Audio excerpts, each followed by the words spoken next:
Okay, we can call the meeting to order. Is there anything to add to the agenda? I have one item to add to closed session, Okay, operations matters. We can have that one as 8G, or section 17, right, 17. so you just want to go before personnel, or? Yes.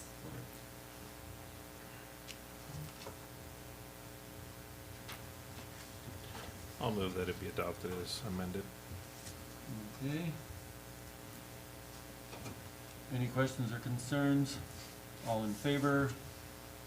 Opposed? That's carried. And then moving on to accounts payable. Somebody like to move and receive for information? Larry? Any questions or concerns? James? I was just curious, check number 362 there, why did we refund $12,000? We got approached to do a sanitary and water service.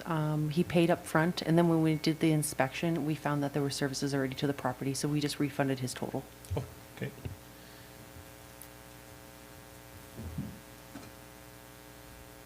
We didn't know that they were there?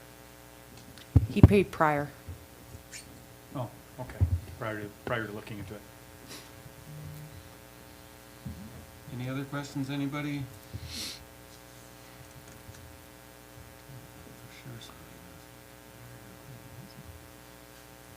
Yeah, that's my question.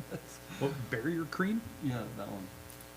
I don't remember barrier cream. It's the first one on the Very EFTs. first EFT for $30.45. It's $30. Okay, Google it. all in favor of receiving for information? Opposed? That's carried. Cash and investment summary. For information. Matt? Any questions or concerns? Seeing none, all in favor? Opposed? That is carried. And then budget variance report. December 31. Move for information. Chris? Questions or concerns? James? So, What page? What number? page 1, Oh, council salaries, the very first one. I believe I asked this before, I'll be honest, I don't remember what the explanation was, but this is end of year now. I know, but there's, the other third is further down, that's why. Oh, under council fees. Okay, that's what was explained to me last time, yep, come back to me now. Yep. Okay, And and when you then, add them together, it's damn close. yep, It's the 2/3, 1/3, they're still keeping it separate in the book. What about the per diem then? We just didn't go anywhere. COVID. there's no COVID last year. None. No. Well, a lot of things are done online, like I gotta do my ARB course, and that's just done online. And Yeah. only a handful of us went up to Edmonton. True, And yep. the one pet meeting was in Medicine Hat, so we didn't have to go for that. And half the stuff I go to, I don't go for. Maybe more than half. Yeah, one pet meeting was in the Hat, one was at Cypress County. That's Yeah. very kind of you, your grace. Yeah, worship. Sorry, your worship. I had a couple more. So, line item 5108, home support services. I don't know what page this is, page 5. So, I know it's not a lot of money, but we're 400% over budget there. We went over budget by $2,800. Is that, what is the home support services? Is that the, like, that's not the Meals on Wheels, is that the house cleaning and stuff? Yes. Okay, okay. So is that something that we should increase in budget, or is this just like a one-off year? It's hard to know how many applications we're going to receive in a year. It's a best guess. Okay. And then, Who do we get to do those home services, like the cleaning? Molly Maid, isn't it? We contract out to Molly Maid? We have a contract. On page 7, 7203,531 treatment supplies for the pool. 50% over. Yeah, Like, obviously, things cost more money nowadays, but again, is that something that we should be increasing in budget, or is that just a one-off, we had to buy it? We increased the That's not budget from this year, but last year the freight and the hypochlorite went up. Okay. Okay. That was easy. And then on page 7 again, 31000419, custom service general, what is that? That was the, if you remember back in the summer, we lent the landfill a flail mower and they broke it. This is where the revenue came in from when we billed them for the damages. Oh, okay. That makes sense. And- Ones are revenue, and twos are expenses. That's right, that's right. And then on page 9, under miscellaneous services, 4102219, we were 78% under budget on that one. Why was there such a big line item there? Was that like a project thing? There was a bunch of projects in there. The old water treatment plant demolition was in there Okay. for $250,000. There was the raw water intake for 200, pump replacement for 150, and the SCADA system for 100,000. So just things we haven't expensed out yet? Correct. Okay. And then we've carried over some of those into 2024. Okay. Okay. And same thing on page 10, 4209219, miscellaneous services, again, a very large budget variance. I'm guessing that was a project related? It was, yeah. Okay. Which project was that one? The sanitary sewer master plan and the wet well wizard on third and Okay. third. Okay. And that was actually in now, right? It is, yeah. Yeah. Okay, that was all my questions.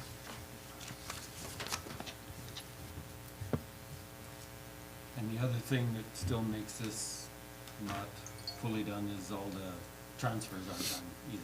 Yes. Right? Yes, right. This report doesn't show any of the two in or out Out of of reserves reserves or and- amortization, all of those final year end Yeah. things. Yeah. Yeah, I noticed that. Does anybody else have any questions? All in favor? Opposed? That is carried. Moving on to delegations, we have Staff Sergeant Courty here to give the RCMP report to council. Welcome. You have to push the red button. There you go. Perfect. Thank you for having me again. So this is the second quarter update, which is July through September. I still don't have our October through December reports. Even these ones I got quite a bit later than normal. Usually get them within 2 or 3 weeks after the quarter's done, but I guess they're having some staffing issues and they're far behind in our operational support bureau. So that's why this is this one. So I'm hoping I'm not repeating myself, because I know we were a little bit later presenting the first quarter one, so I might be kind of repeating myself in some of the things that have come up, but if I did, then, and we also had meetings with Shannon and Mayor over the fall, so I kind of updated them on some of the things too, which I don't know if I was updated you guys on already, so I'll just kind of get everything up to date up to where we are right now, and then I can just present the third quarter stuff when I get that later on. So in this update, there was the body worn camera program that they were doing, a study. To make a long story short, they tested it in various environments, and the contract who they were awarding it to, that company had failed. There was just some items where the wind was too much noise and they couldn't catch our voice recordings, and there was other problems with it actually capturing everything all the time, and we can't go with something that works sometimes and not other times, because once we get the body worn cameras, it's pretty much, if we don't have that evidence, it didn't happen. So we gotta have something that works 100%. So they went with the second company bidders when they had to put it out to tender, and they are currently testing their product right now in the field. And I know some of the meetings we've had, the cost is looking like it's going up compared to what the first one was, and most of that cost is associated with data storage, because these videos now, we have them in our cars, we will have them on our person, and now that's a huge amount of data to store somewhere, because it has to be held for 2 years or more. be able to be disclosed to court. So that's kind of the hiccup that's going on with that. I know some of the questions surrounding our new conductive energy weapons or tasers. Those have been in the reports many times and many of the multi-year financial reports. I can tell you that those, we have received 16 new tasers, many cartridges, holsters, and the battery chargers and everything at our detachment. Everything has been hooked up, it's ready to go. One of the hiccup now is just getting half of our detachment who are already trained on the tasers, kind of the conversion training so they can start using these. And I'm working with our Southern Alberta District Training Unit, and they're trying to do it local, so I don't have to send members away to Edmonton for a day, and that incurs more expenses. So I can bring the instructors locally, they can train everybody in 1 day or 2 days, and then we're good to go, and it's less cost, so. That's kind of on the front of those items. Some of the community involvement that we had over the summer. Obviously, we were present here during Canada Day, the celebrations in the park.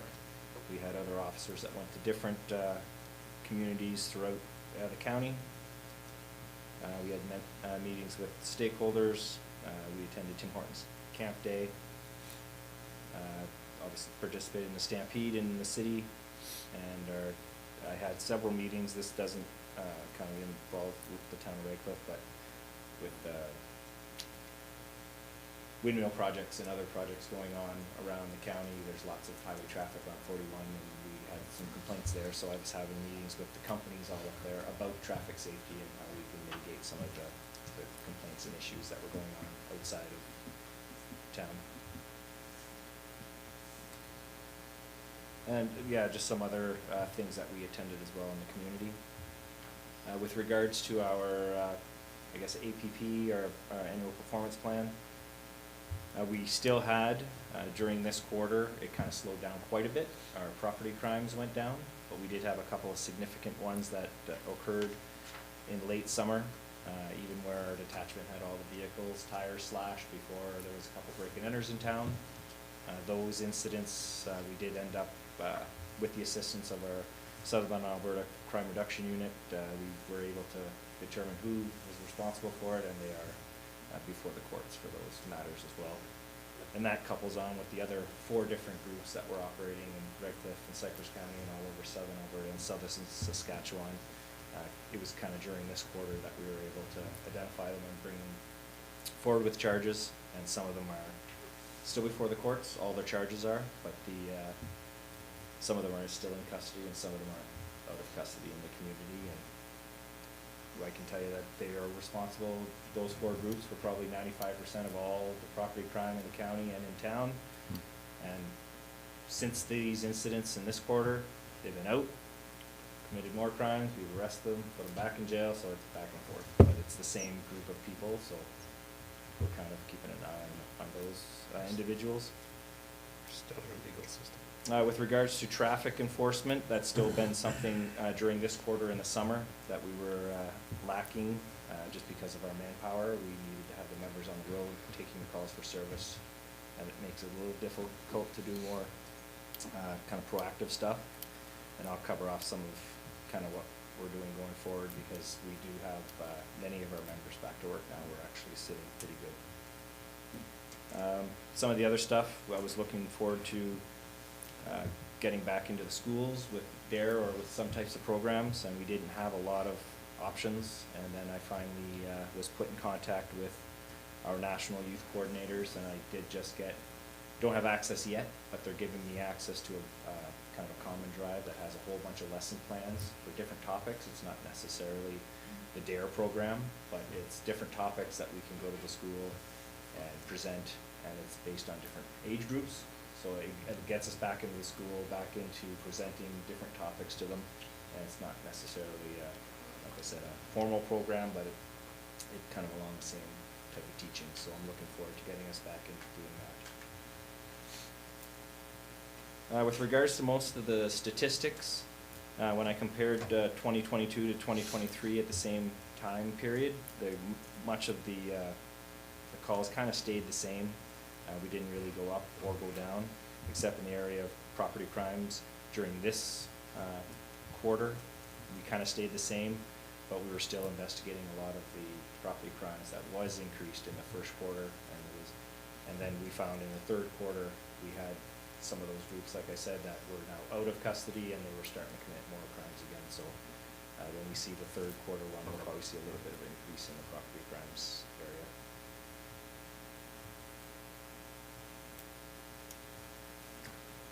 With regards to our manpower, even at the time that I wrote this report, it's changed. From the municipal side, we have 8 established positions. At this time, the report, we only had 6 working, and 2 were on special leave. 1 has since now returned to work, so now we only have 1 vacancy where someone's on a long-term medical leave. And because we kind of all work together, the provincial side, at this time, we had, 4 vacancies throughout the summer. 2 of them were hard vacancies where the members, they were just vacant positions. And 2 were leaves, parental leaves. Of those 4 vacancies, out of the total 7 positions on the provincial side, we filled those 2 hard vacancies as of September, so they've been working with us since September. And of the parental leaves, 1 comes back next week, and the other 1 comes back to work mid-February. So by then, we should only have literally 1 person out of the whole detachment strength that's off.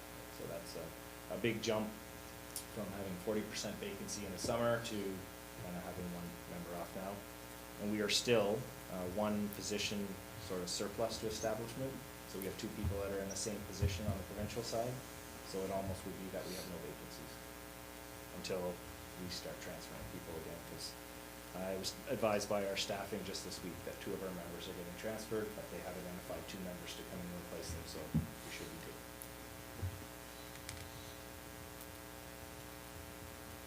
With some of the financials, these were kind of larger expenses year to date.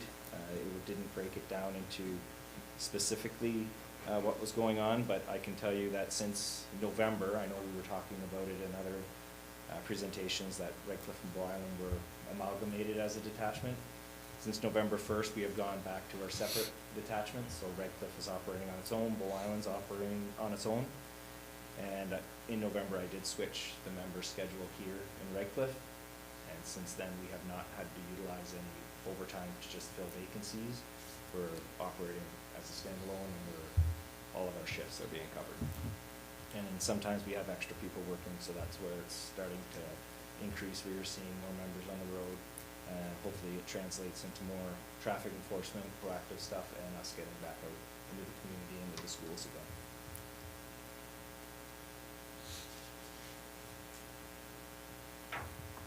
And I did have a note here about the guards. Over the summer, we ended up hiring 3 or 4 guards, brought them through our whole security clearance, got them applied with the commissionaires, and then some for various reasons got moved or just weren't interested anymore. So of the people that we kind of hired, only 1 panned out to be someone who's been reliable and we can call. And we still have approximately 2 to 3 in the queue right now that their security clearances are finished now. It's just a matter of applying to the commissioners and they'll be ready to go and be guards again. So, and that's where our overtime right now, it's mostly if a guard's not available, then we have to utilize a member. And if we call in a member, they're being paid double time to come in and guard. So.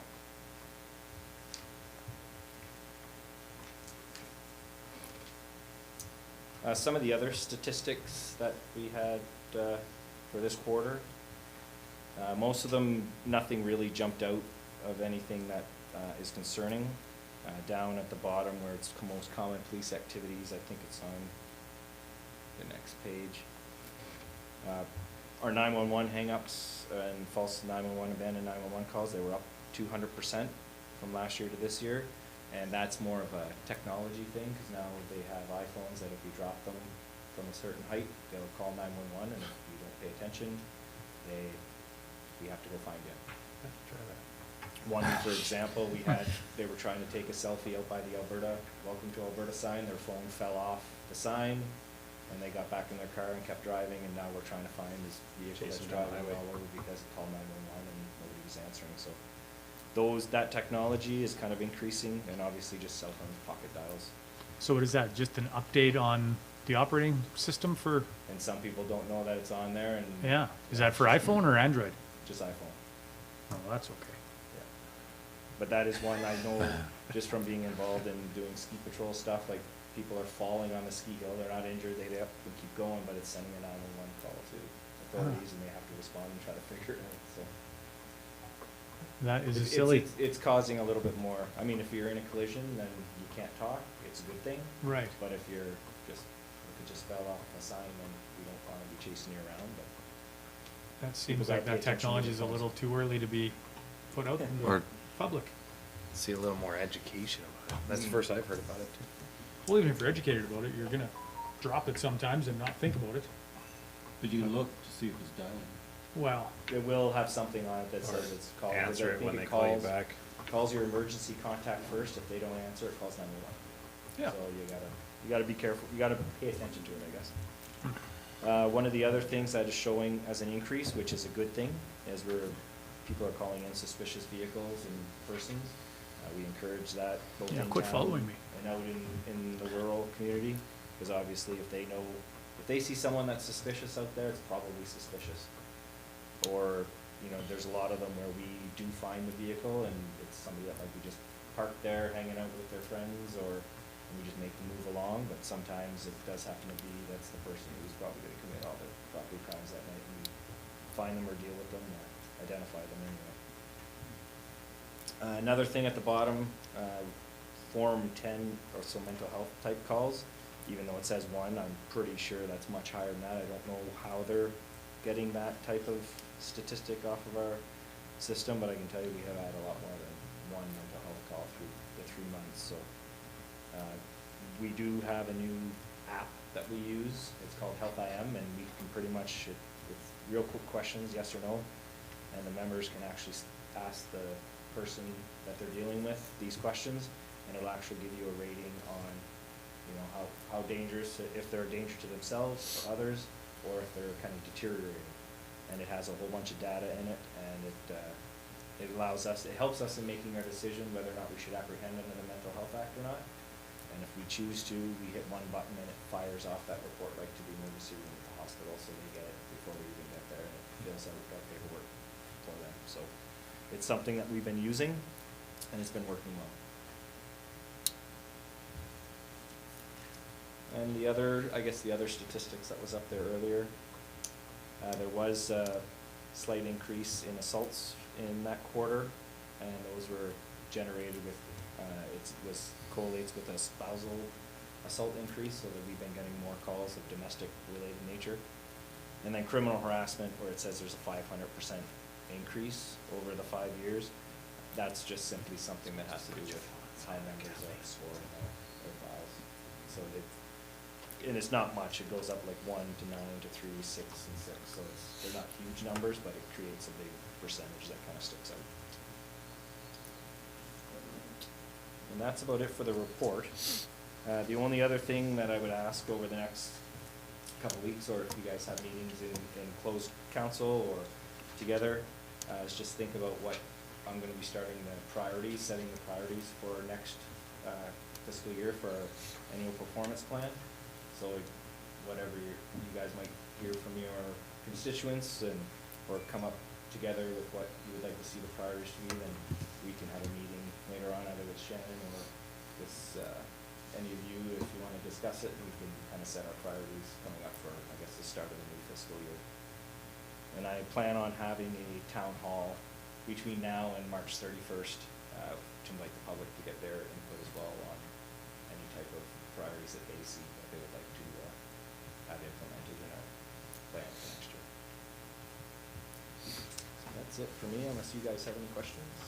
So by priorities, you're looking for, like, if there's any certain intersections or certain areas where there's traffic that residents feel is too fast, or people are blowing stop signs, and Yeah, that'd be any one. sort of priority? Usually what happens is, and then the priorities usually don't change too much over the years. Usually there's priorities on crime reduction, so they might have ideas of where there's certain areas we should be focusing on, so we'll kind of put that in there.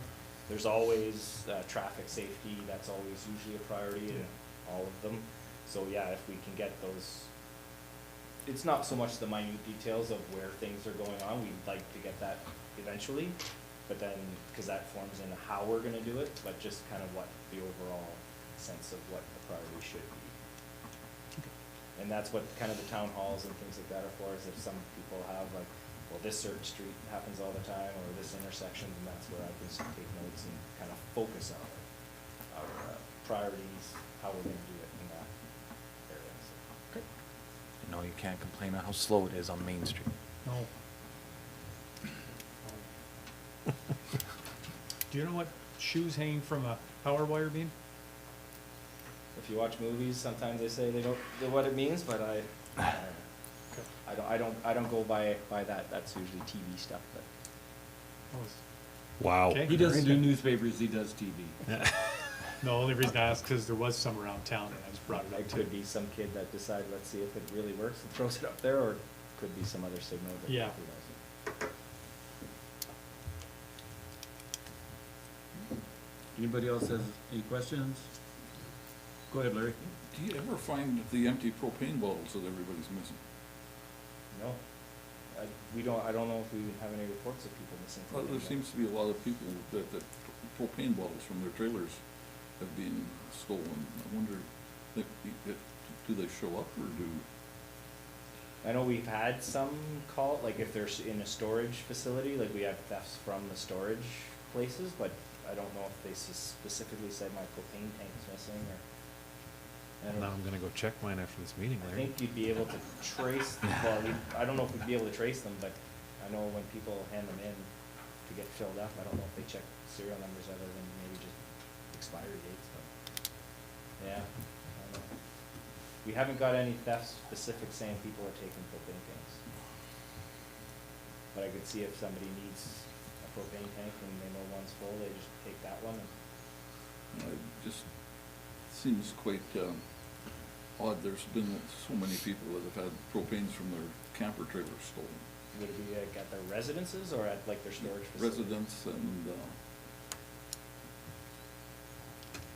Yeah, I can't remember us having any calls where specifically that's, Encourage them to call the RCMP. they have to report it for us to know if there's a problem. And I mean, it could be that it's just listed as a theft and propane tank's one of them, but we haven't kind of Yeah. connected the dots to say that it seems to be a propane tanks are an entries thing.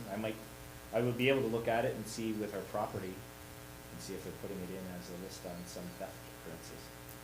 See if there is if it's being reported. That's the first I've heard of, like specifically for propane tanks. Yeah, I think if I had a propane tank missing, I wouldn't even think of reporting that, it's such a small crime. no, it's just like the fellow in the corner across from the Bottle Depot that broken into his yard and damaged his fence and everything, took his propane tanks. Oh, okay, well, that's a Well, there bigger crime was- then. I think there was one that kind of rings a bell, but I don't think, in one occurrence that I remember that, they didn't take them, they turned them on. There was Just an to occurrence that- where somebody that- was climbing a That fence one and they they turned turned on, on. and that was on the other side of the street. Okay. They turned it on and filled the And trailer up luckily, with nothing propane. happened, there was no spark or anything, but yeah, there was the potential there for something to explode, because I think when they went to check it the next day, they could smell heavy propane, and they just aired it out, but I do remember that happening. This comment might sound a little bit jerky, and I apologize if that's the case, but maybe some directional compass training for your members might be a good idea. I called in a suspicious person once and said he was headed north, and your member drove by my house and went south, and then called me and said 10 minutes later he couldn't find the guy, and I said, well, because you need to turn around. So, And they could have been, and who knows, it could have been them driving, or it could have been how they were dispatched. Dispatch Could be, could have said could be. south when they meant north, and, could be, but yeah, but 15 minutes, that guy was long gone, so. and they should know where they're going, hopefully. Well, it's a small Especially when the town. streets are north, south, That's it. southeast, northeast. That's kind of what I thought. Anybody else have any questions from Staff Sergeant? If not, would somebody like to move or receive a report, information? Yeah. All in favor? Opposed? That is carried. Thank you, sir. Thanks for coming. Thank you. Thank you, sir. So are you gonna be, when you get your next quarters, or are you gonna wait for 3 months before we see you again? As soon as I get it, I will. Make an appointment to come again? We'll try to get here right away, even if there's not a whole lot to update, then at least we can maybe even chat about the priorities or something. Okay, right, yeah, I You think know, Shannon's, As soon as I get it, I will let you know, and I'll come back in 2-3 weeks from now, and I'll come back. okay, To get full update. right, thanks. Thank you, sir. Okay, take care. Minutes. Council minutes of January 8th. See, for adoption. Any errors, omissions? Not. All in favor? Opposed? That is carried. And then MPC minutes of January 17th. Larry? Any questions or concerns? Shouldn't be any. Not much happened. Oh. Just a meeting to have a meeting. And get adjournment for the year. Well, same one. Sorry to interrupt, could you hit the reset button? Why?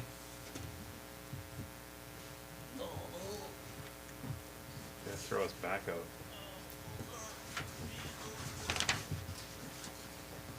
Might need to test that drop theory on the 911 to get you an ambulance. Still no signal. What?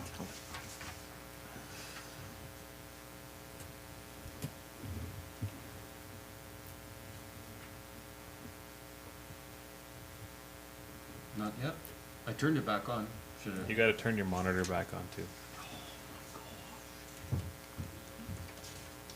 Yep, there it is. Wow. Cool. Did we vote on this MPC? No, I don't Okay, think so. all in favor? Opposed? That's carried. And then the Redcliff Cypress Regional Waste Management Authority meeting for information. Larry? Any questions or concerns? Seeing none, all in favor? Opposed? That is carried. And then, requests for decisions. Redcliff Rec-Tangle Arena Ice Plant Replacement Project. Update. James. I'll, move that we reapply for the grant and, Option 2? further, like add to it that we delay the project to, or defer the project to 2025. Option 2. Yeah, that is option 2. Well, it doesn't say anything about deferring to 2025, it says just apply for the grant. First line. Complete the project in 2025. Huh? Oh, I'm looking at motions, not options, guys. I'm reading the motion here. I said motion number 2. We talked about this last week. We would still have to move forward with prepping the RFP and those kind of things, so. Yes, yeah, but like I don't, in reading this, it seems like we're taking a risk if we start the project before we get an answer on the grant. And so my intent is, I don't think we should start the project until we get an answer on the grant. I think we can get another year out of our ice plant. Just my thoughts.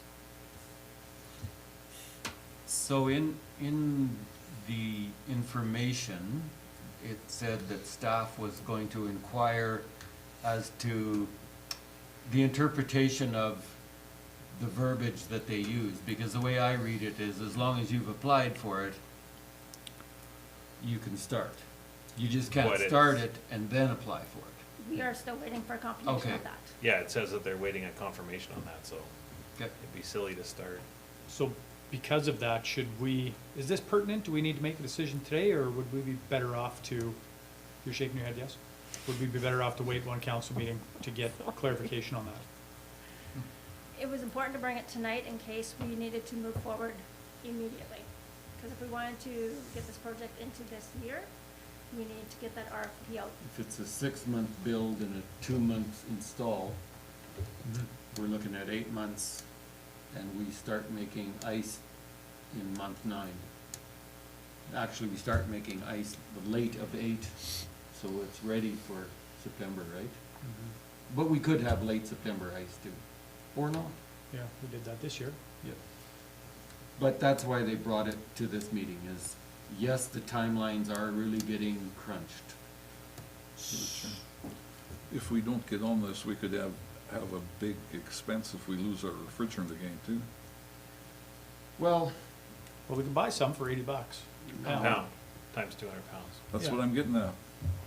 But we also have 200 pounds of refrigerant already Well, that's just sitting. gone apparently.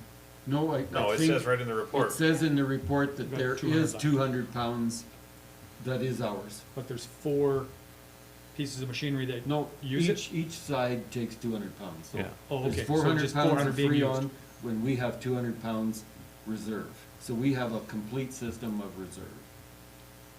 And currently, we have a functioning system. And technically, we could get by on one system. So if everything fails, we could just take our 200 pounds of reserve, get by on one system. And buy ourselves a year. Is that correct? Technically. On And a if- good day, And, well, that's a bad day. A good day, we don't have to have that problem. And really bad day, if that stuff leaks and goes away, we gotta Open go the- find 200 more pounds. or of- drop-in gas or something. Okay. So how, sorry for just kiboshing this, but, or hijacking it, but how confident is the staff that limping through for one more year? I know nothing's 100%. We are confident moving forward with that decision. Okay. Can you put a percentage on that? 80% of the time, it works every time. That's a number, okay. Mhm. The Okay. easiest way is to phone Vegas. They'll have Why phone when you can go? Well, if we don't wait and we just go full steam ahead and we don't get any grant funding, we're on the hook for 1.4 plus $million out of reserves. Because we've budgeted 1.4, but things go over budget all the time. And that's very true, and I'll guarantee you that in 2025, it won't be cheaper than 2024. It won't be, no, It, the only number way it will gets- only go one way. It Only way will. gets cheaper is if we get the grant. yes. Yep. But there's a chance we could, there's a chance we couldn't again. Yep. What's the percentage chance we get approved next year for CFA? You like to count cards. I don't have that information. Well, what's your opinion? I know you don't know that information. Well, and there's that other funding stream that it mentioned in here that we've applied for that we The haven't got federal- our, Yeah. The federal green grant. yeah, that we haven't got an answer on yet. I think Carla was the one that did the Yeah. applications, and she was very disappointed when it got turned down. And matter of fact, she was still trying to find out why. Yes. But there was no answer back yet. I believe it was mentioned. Nothing, in here, not Nothing at yet. this, not at press time. yeah. Okay. So it's just up in the air, and I mean, we all had that conversation with powers that be too, and doesn't seem to have, Well, and if we make this doesn't seem to motion, have borne any fruit. if we make this motion and then Getting in value. a month we get an answer back, we can always make another motion too. Yeah, what we're saying today isn't written in stone, I was gonna Mhm. say too, yeah. If Well- circumstances change, The only thing is, if The things timing. change, we could order a plant, but we wouldn't be able to get it running by this fall, right, right? a good head start. Good head start, yeah.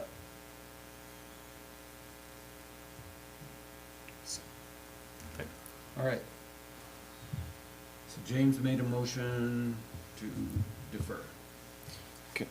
Any other questions, concerns? Mike? Can I just make a quick comment about deferring the entire project? The motion, suggested motion talked about Okay. construction. The last 2 points of page 2 talk about power capabilities and asbestos abatement. Yes. So by deferring the entire project, we would be unable to do those specific things. But you said that those things were gonna be included in the RFP, if I read that correctly. So if we're not putting out an RFP, But we wouldn't be doing that until the following, by deferring the project, we can't now do anything until 2025. but we don't wanna put it on our RFP until we know our funding sources. Well, I think the electrical is going to be outside of the refrigeration plant, although you do need to know the load. So you would have to know what system you were using and what their demands would be. So that would still be part of the project as a whole. I think the only Right. thing you could possibly do is check if there is insulation on the pipes in the room, Is if it there's any asbestos? asbestos in that. Yeah.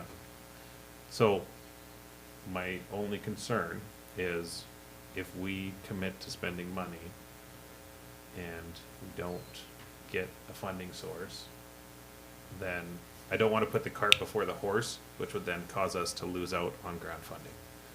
And so if we issue an RFP and we start the process to investigate electrical, then we're spending monies. And the way that you guys worded this is if we spend monies and we get denied for the grant, we cannot reapply for a grant. Unless I interpreted what you wrote wrong, that's what it read to me. That's correct. So then spending money before we know if we're gonna continue to chase after grant funding, to me, is a bad The idea. intentions were not to spend any of the dollars, just being cautious of not wanting to be restricted on that 2025 date in case we do get some indication that we do get grant funding. So then I would recommend bringing a new motion forward. Through the chair. That's Go your ahead, job. go ahead, Larry. Hmm? That's your My job. understanding is, Make a motion. James's motion is to hold off until we actually get the grant money? Till we know more. Till we know Yes, if we're gonna I get it. think that's what he did. Yes. And then he said the whole project go to 2025.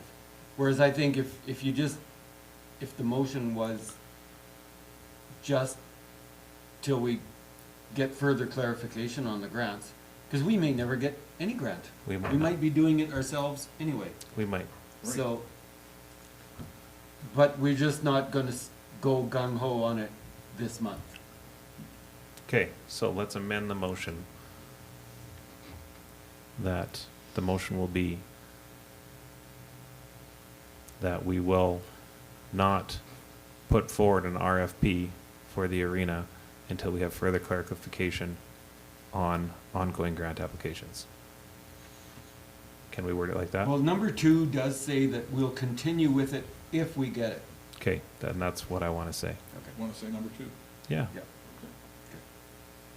And I don't think, like, I believe if there's asbestos in there, we're gonna be on the hook for that no matter what. That'll be a cash as a allowance separate anyway. contract, so Yeah. I think stuff like that could definitely be looked at. Okay. And definitely it would be easy enough to do when the arena's closed for the summer. Unless you're putting in the sport court and you're gonna have people running around. Anyway. Okay, James went to just 2, Yep. no more year in Do there. that. Okay, so they're gonna put up an RFP. They're No. gonna wait a little bit till there's further clarification on the grants, and then they're putting out an RFP. Not, later in the year was the intention so that you could be ready to go in 25. Right. It's doubtful we'll have anything new by this fall. It will be delayed for another ice season. Yes. Okay. Any other questions, concerns? Everybody's clear? All in favor? Opposed? It's carried. Okay. External municipal planning documents review.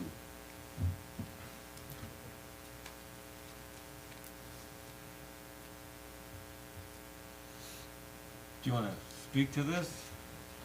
Barry, please? Fill us in.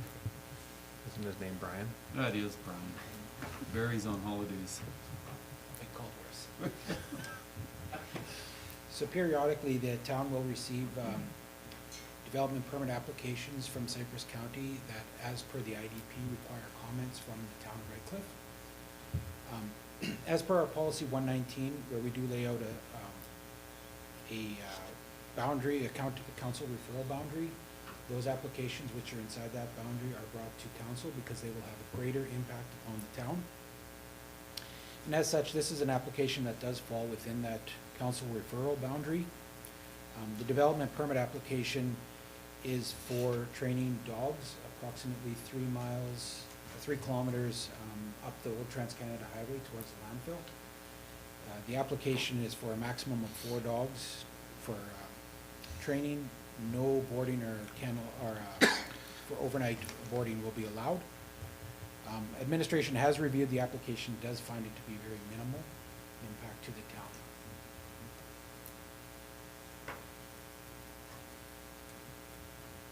Does the amount of dogs really matter? Is that- Noise. Well, I get that, but It might under Cypress County, that's what I was gonna say, Bylaw, under, yeah. other bylaws, okay. I mean, I would just be for noise Yeah, more than anything else and how that would impact the town. yeah, and that, the kennel as well part, that's. Correct. noise. That's far enough away, you're not gonna hear it in No, these aren't loud dogs anyways, they're getting trained. town. Yes, right. These are service dogs. Service dogs never bark. There you go. I'll move motion one to let the puppies train.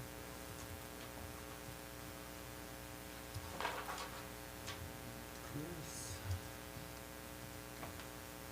Does anybody have any questions or concerns? They actually have these facilities right inside Medicine Hat, right inside their city boundaries, so, yeah. Seeing none, all in favor? Opposed? That's carried. Thanks, Brian. 911 dispatch service renewal.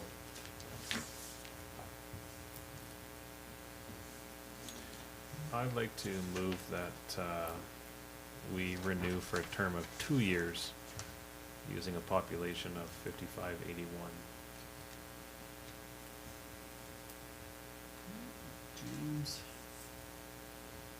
It's about $1,000 a year more if you use the other number, Yeah, why is there such a big discrepancy in numbers? because the city of Medicine Hat likes higher No, statistics. it's bigger than that. It's based on the document put out by the Alberta government for, population projections. 2 years ago, you can't get along with the federal government, right? So the provincial government decided they were going to do their own Census. census, Yeah, I remember except they that. didn't do a census, they just picked numbers and used a growing formula. And they put down what everybody's population will be, whether it is or isn't. But that's the way it is. If you go to municipal affairs, they have numbers for every community.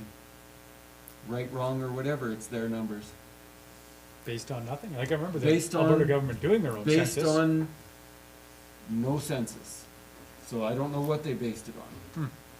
Sure they have And a we- reasonable answer. We have issues with this every year at Shortgrass because people say they got this many people in their town and the government says you got this many, and when you're paying per capita, there's arguments. Kathy? I know that Cypress County's gone with a different 911 dispatch center. I think it's called Foothills. Have we looked into if that city Calgary? cost savings? I have it not at this time. No, it's not Calgary. It's a different. It's Foothills. We talked about it Foothills. last year, or last time this came up. Remember? I thought it was Red Deer. No, Red Deer does RCMP. Oh, Yeah. That's that's the what I was central thinking. dispatch for RCMP. Yeah. AHS, I don't know where they're out of, that could be Red Deer or Calgary, But Foothills is the Calgary region. well, is it it's, not? it's a county around, Yeah. the Rocky View and Foothills are both Yeah. around Calgary. But they have their own dispatch, and Cypress County does contract through them, and it works. But we haven't compared, and I think that's one thing that could be done over this 2 years. I don't know what they pay, I've never asked. Through the chair. So the city is looking for the provincial population? They're using the provincial numbers of 6,100 when we know we don't have that many people here. And at 325 each, it's, Yeah, why it's wouldn't you not use the biggest numbers? Yeah. But they're being nice and giving us the 2-year option. But, you know, if we think the numbers are 55 or 56, then we shouldn't be paying for 61, because that does make a difference. About $1,000 a year. And it's not a lot in the big picture, but Still something. it's still something.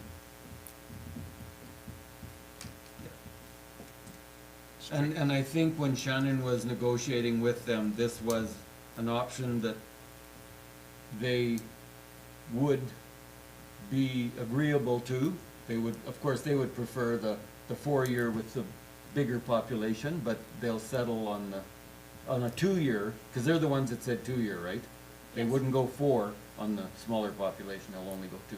Yes. Of course not, Well, and maybe they'll do a new census before then, and we can prove that that's the real Well, number. then maybe there would be a real one by then, so Yeah. that there would be no discrepancy, but right now there is. And yes, municipal affairs just takes numbers. And said everybody grew 2%, and there happened. And we did not. Well, maybe we did. Maybe we did. Okay, so James made the motion for 2 years. Any other questions or concerns? All in favor? Opposed? That is carried. Okay, City of Medicine Hat, Town of Redcliff Service Agreement. Another increase. Well, move option 1.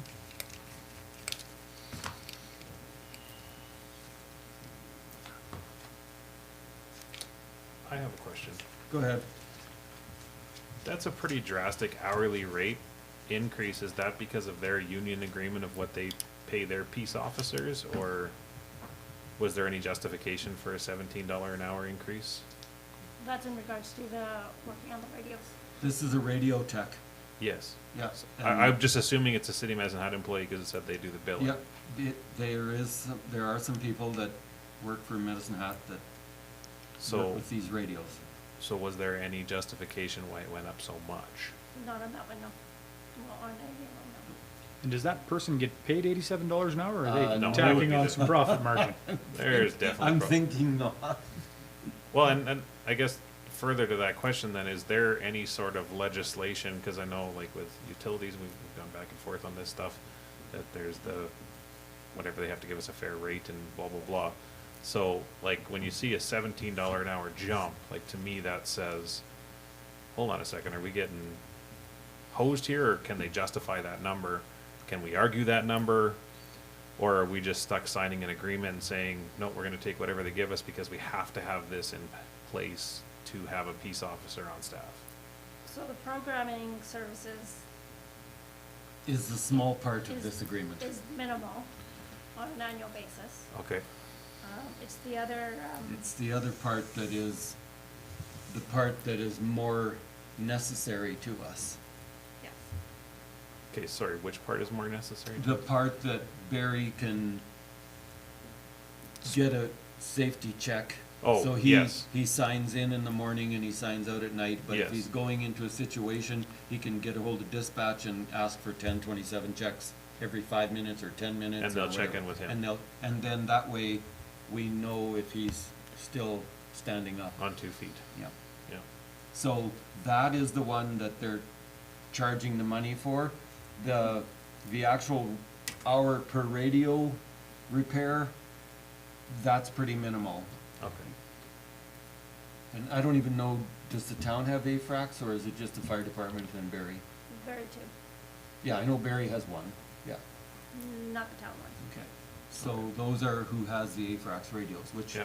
which were something the province wanted us to have because we can technically talk totally across the province by Right. switching to the right channels. Right.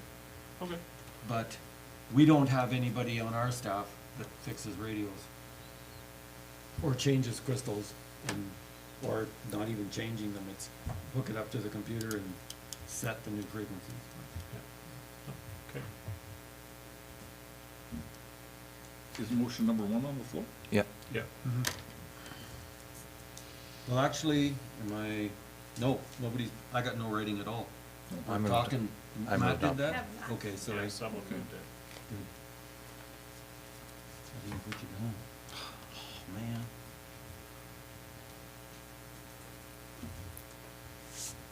Anybody else? Questions, concerns? They're listening. Huh? The city. Oh.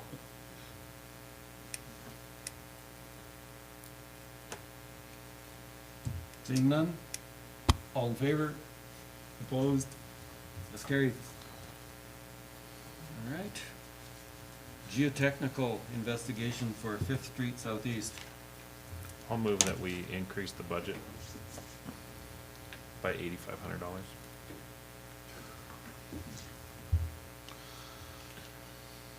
then I have a comment on it. Okay, go ahead. So,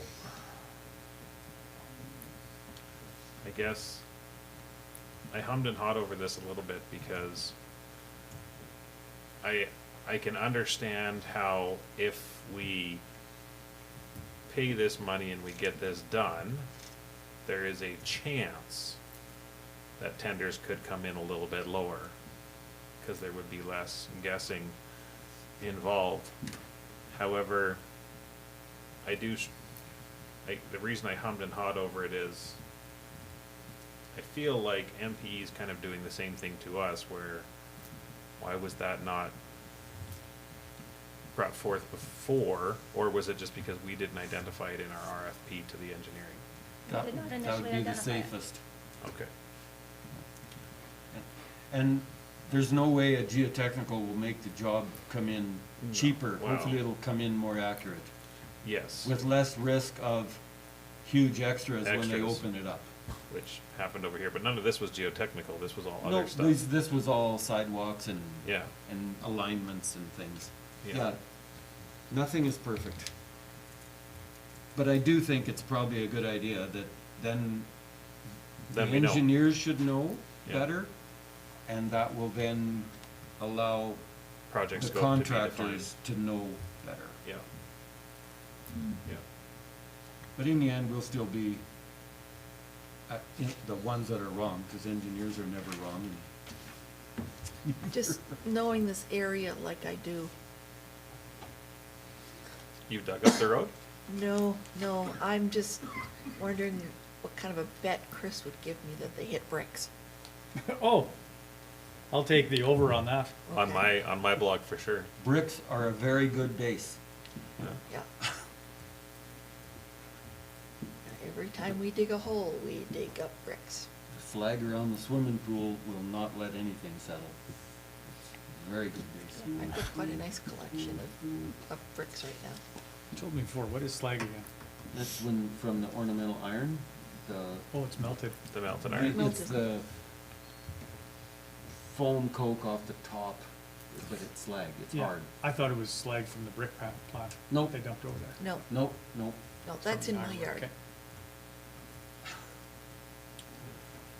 That could be the house that burnt down before they built the one you're living in, but I'm not gonna go there. No.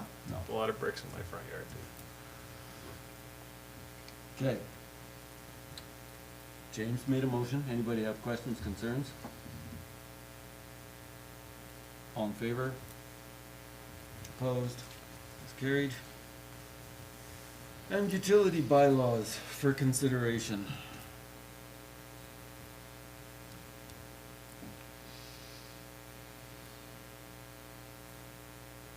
Well, no one else will make a motion. I'll move that we just receive this letter for information. James, anybody have any questions or concerns? We're moving that we, number 2? No, we're just moving that we receive it for information. We're just reading it and that's it. Well, I feel that the person that wrote this is correct. And I think that somebody should be, let know that he's getting a bill coming for utilities. I agree with you, Larry. I don't think we should be sending a secret bill to anybody. But I honestly don't know how these secret bills are getting to him that he had no idea they're coming. Or is he just writing us a letter? Because I have a few properties in town and I'm not happy about it, but my name comes on all of them. Right? And then I take them over to the renter and hopefully they pay the bills. But there are some that it doesn't happen that way, apparently. Well, no, they all come to me. No, but there are some people that don't have it the way you have it. Well, that's, if you still have a renter that's grandfathered, you have a renter from previous to 2015, and you should be happy you still have that renter. Because as soon as you lose those grandfathered renters, this this bylaw from 2016 kicks in, and the landlord is responsible for the utilities, and I understand why we do it, and I do believe that the taxpayers of Redcliff have benefited from this, because they're no longer on the hook for renters that run out of town. The landlord is. And is it a good thing? Well, not when your tenants don't pay the bill, but So what you're saying is that he was notified of all these charges? I don't know. I'm not gonna say what really happened there, but I know that the town bills me every 2 months for all my properties. And it's up to me to figure out, am I gonna pay them myself, or am I gonna try to collect them from my renters? Go ahead. So, as a landlord myself, I hate this bylaw, but for the town of Redcliff and the people, it's keeping everybody accountable and the right people paying, or getting the bills paid, maybe not the right people paid. So what I've done to circumvent this is I just include the Redcliff utilities, and sometimes Medicine utilities, right in the rent. And then that way I know if the bill's not paid. And if he's got a renter for that long, good for him, that's not a terrible thing. But the onus is on him to get this straightened away, just as the onus is on me too. So, I mean, it sucks, but the more people that don't pay, the more our utility bills go up. So what we're doing is we're calling this individual not truthful. That No, we're- no, we're not saying- at all, not at no, all. We're saying that he did get the bill. No, I'm saying that for him to get a bill that he didn't know about, that would have to be an old renter that was grandfathered in previous to 2015, and they obviously ran away without paying the bill, and he thinks the taxpayers of Redcliff should pay that bill, not him as the landlord. That's a good way to put it. And so he is saying that that's a surprise. But if he's got this many rental properties, like he says he does, then he obviously knows that any new renter, he gets the bill up front. The renter doesn't even get the bill anymore. So I think this letter is written with his A bit of a lens. lens on it, yes. Yes.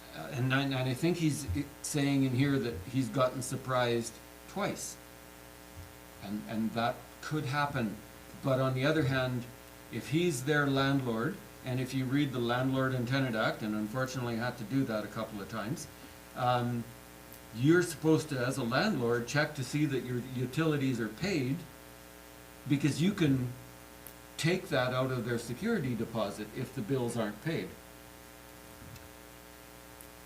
So How can you check? You can't ask for somebody else's bill. Bill's in his name though.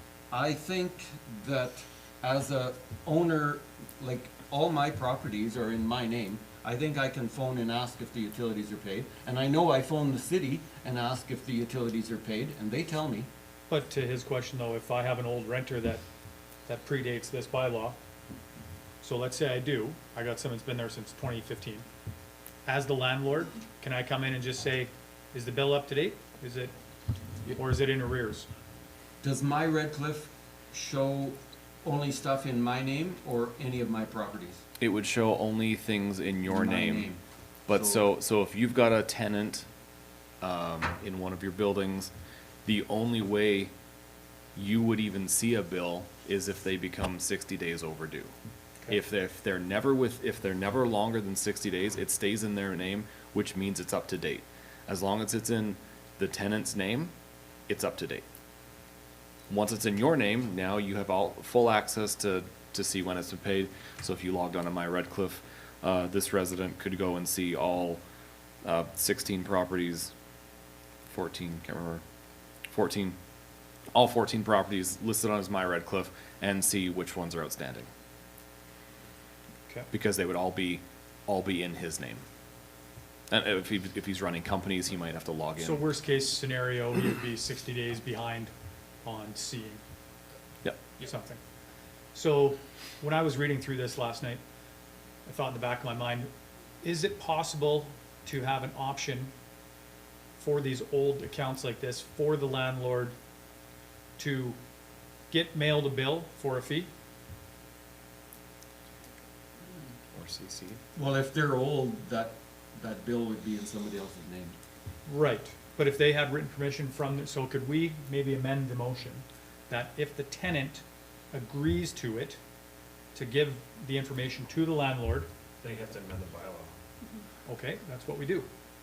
So So- currently, we are looking into what, options our software will allow us to do. Okay, so it might be Mike- limited by software. Mike is looking into that. This We- must be so few cases though, they probably even do it by hand, or am I mistaken? Well, some renters stay a long time. Yeah. So the renters that are still on the utilities obviously aren't the problem because they've been Right. paying their bills for the past 8 years. Yeah, if they were a problem, we would, It would be, They it would be. shut off. reverted to their landlord already. yeah.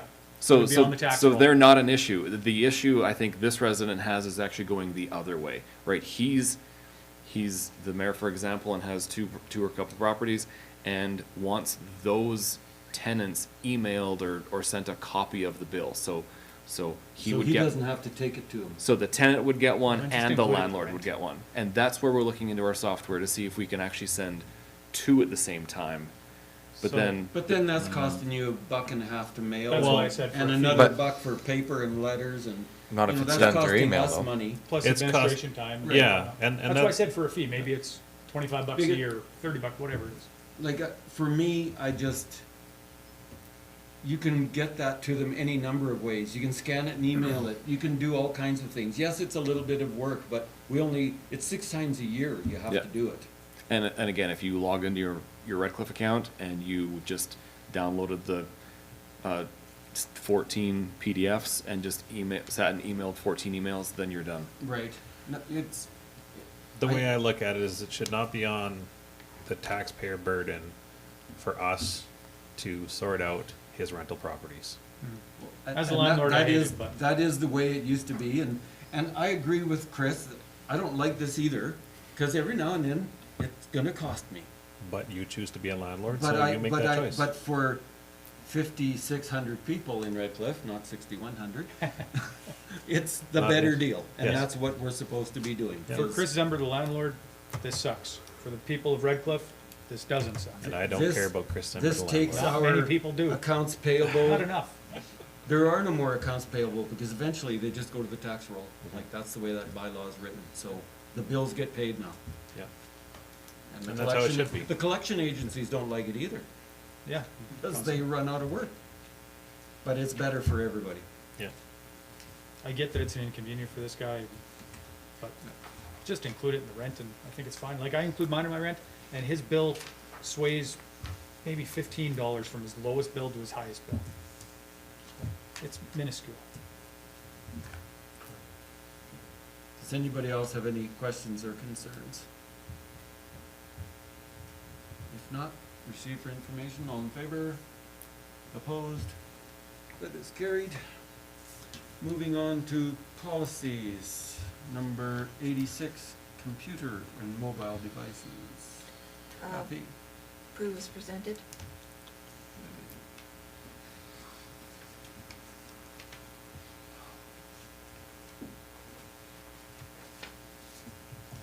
Any questions or concerns? Seeing none, all in favor? Opposed? That is carried. And then policy number 142, mobile device policy for consideration. Option one. Chris, is that as amended? As presented, as As amended? presented. Okay. Because everybody saw that one red mark, right? Yeah.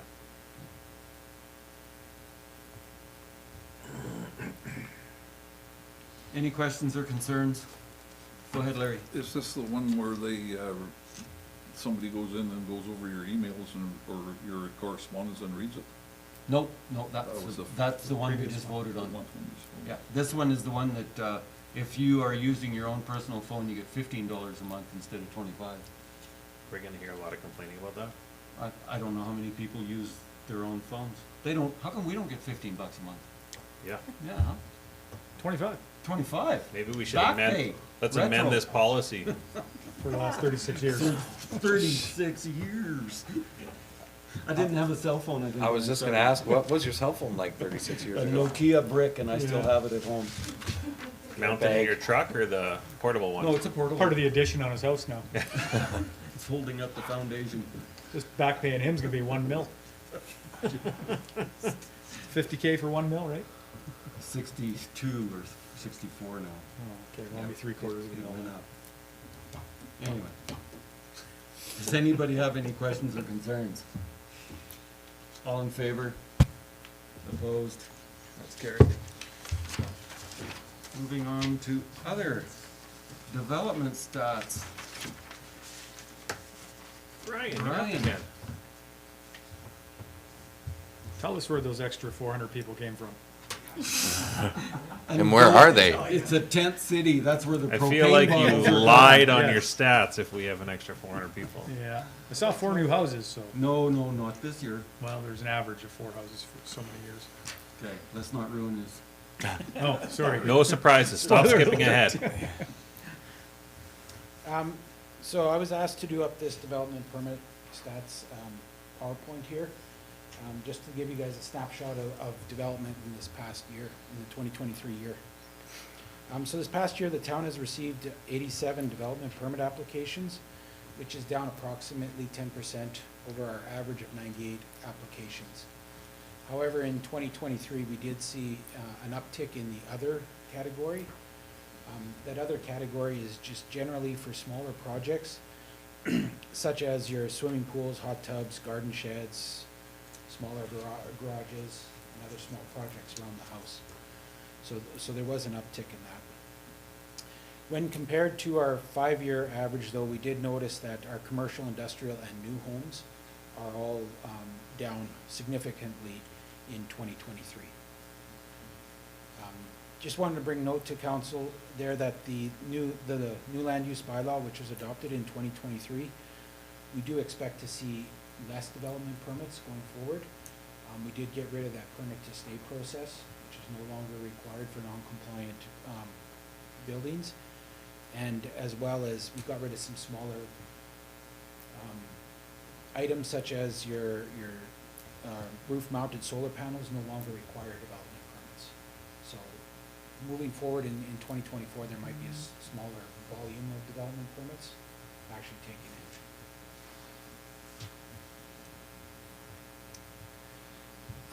This here is just, again, wants to give a snapshot of the total of development permits over the last 5 years. Again, we did receive the 87, which is down from our 98 average.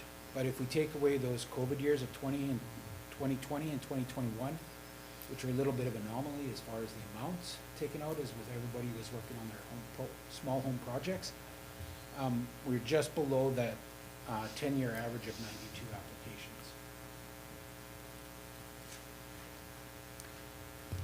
The good news for 2023 is the value of our development permits is going up substantially. Over the last 5 years, the town has averaged just over $6 million in development every year. And then the last 10 years, the town has averaged $7.3 million in development. This past year, we did see $10 million worth of development. Some of this, again, can be attributed to inflation and the increased cost of materials and bringing those supplies in.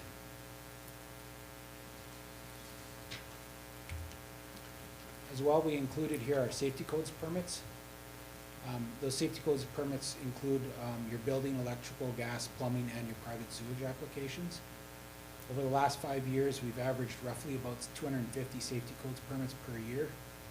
We were actually down this year, receiving only 213 safety codes permits. However, again, the revenue is up on those as we've collected more fees as those projects are higher.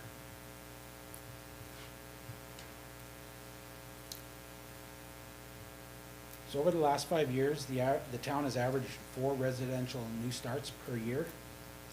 We don't differentiate in new starts whether they're multifamily or single-family homes. So we've just averaged roughly 4. There has been a steady decline since 2016 in this. In fact, in 2023, the town only saw 2 new housing starts, a single-family residential, and then a duplex being built. and the single-family residence was just for a fire replacement. 2023 saw no new housing starts in our east side subdivision. In the bottom there, we brought in the housing stats from City of Medicine Hat as through build.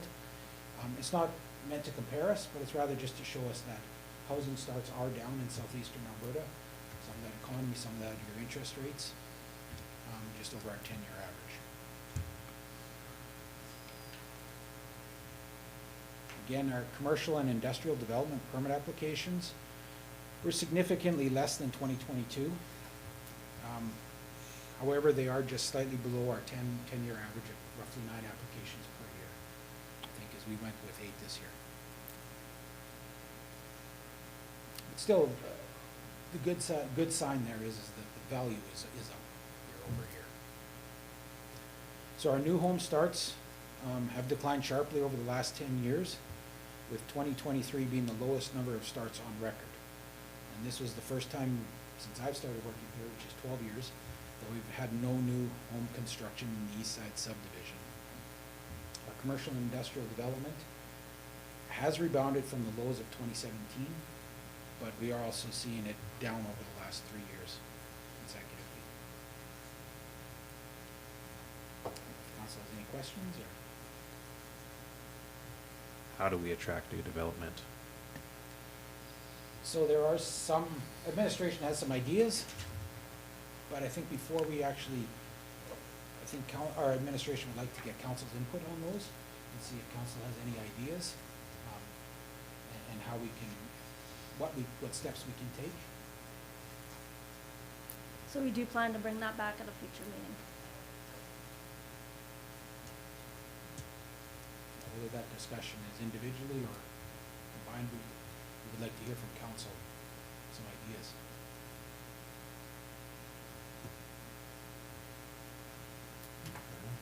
You are planning a GPC for February still, right? Correct.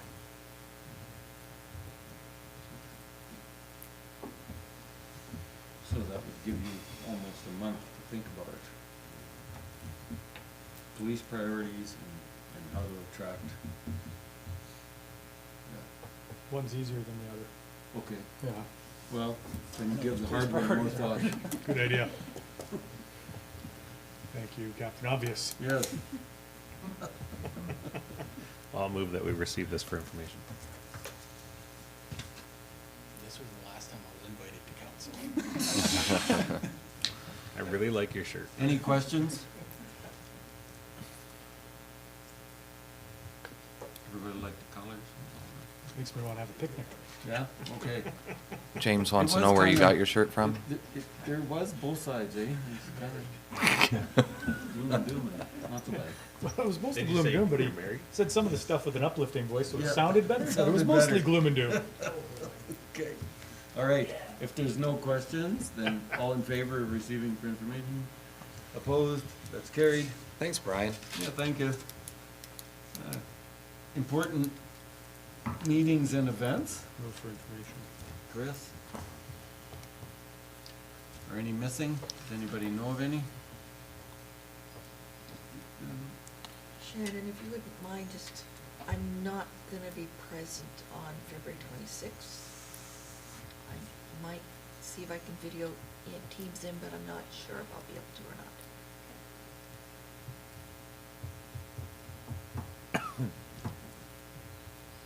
Same with me for the 12th.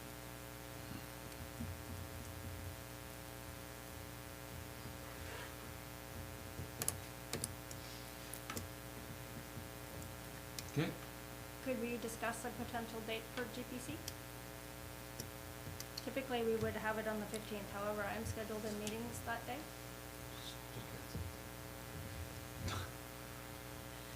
we haven't had one for a couple of been a months. while. I need a lot of time And to it's think a about New these Year's. topics. I'm Yeah, that- wondering if February 22nd 22nd would maybe would work? be the next Thursday, Or would you prefer me to put out a poll? the doodle poll. Yeah, 'cause I already know on the 15th, I'm at the Tournament of Hearts, Was that this year? Calgary. Oh, cool. 22nd's fine for me. In the afternoon? Yes. Yeah, it would be a 1 o'clock thing. I got some in the morning, but not the afternoon. Then on the 26th, I've been chosen to be chief umpire for the Special Olympics in Calgary. Because you're being recorded, I'll just say that sounds fun. Oh, I'm really stoked about it, actually. It would be fun, actually. Is it the Canada Special Olympics? Yeah, national. Yeah, cool. So you got your date. Thank you. All in favor? Opposed? It's carried. Do we need a recess? Yes, 5 please. minutes? Yep. Shannon break. Opposed? That is carried. Jim was here, would be See, gone. Brian, I half told hour you I ago. was gonna try to Man, drag he it out ran for an you. efficient meeting while you were gone. Yeah, I heard. Holy cow. Yep. I'm glad I, He was so Never efficient, zoomed he in. was ahead of motions and moving on to next things Yeah. and skipping things and. Anybody got any questions? Is your hands going up? And all in favor? Yeah. Okay. Well, now your hand's already up to vote. okay, we're all locked. No, you're not live. Live now? Smell it. Okay. Okay. James? Yes. you Oh, yeah, I would like to make a motion. No, to put us back in open. I already made that motion. No, but we waited till the Oh, sorry. thing got rolling. Well, I thought we had to make that motion now before it's that. I'll make that 10:22. motion. Okay, all in favor? Opposed? Carried? Time to unlock doors.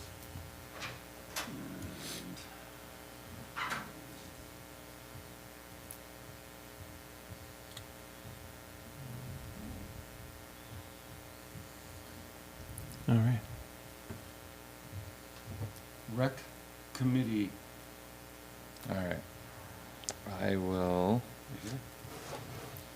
make a motion, Number one. yeah, to appoint Nick Weprook to the Redcliff District Recreation Committee with a term to expire December 31st, 2026.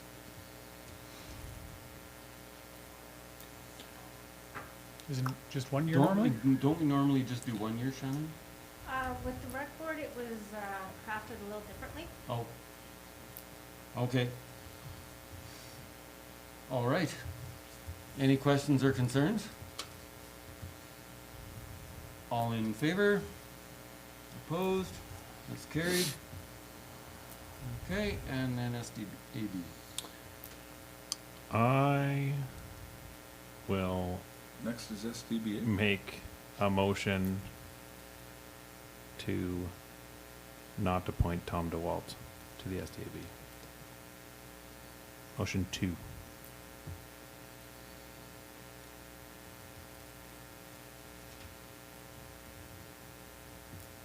Okay. Any questions or concerns? All in favor? Opposed? It is carried. And That was it? That's it? I don't think anything else requires motion, so motion to adjourn. Oh, adjourn. Oh, Chris? That's seniority. 10. Yeah, Very you're senior. it's More almost your votes? birthday, so. More votes then? Okay. Okay, all in favor? Opposed? It's carried.